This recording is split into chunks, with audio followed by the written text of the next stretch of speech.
వచ్చేయండి చర్మ సౌందర్యానికి చిట్కా అయితే చెప్పేస్తున్నాను. విత్తనం పసుపు.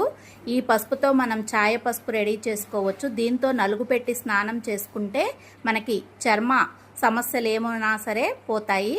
ఇలా మనం చెక్కు తీసుకుని ముక్కలుగా అయితే కట్ చేసుకుని ఎండబెట్టుకుని ఛాయ పసుపునైతే ప్రిపేర్ చేసుకోవాలి. ఇప్పుడు వచ్చేసి మనం కూరలోకి వాడే పసుపునైతే ప్రిపేర్ చేస్తున్నాము.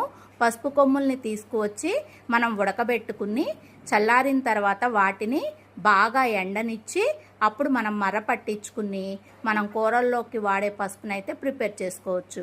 బయట అయితే ఉడకబెట్టిన పసుపు కొమ్ములు కూడా లభిస్తాయి.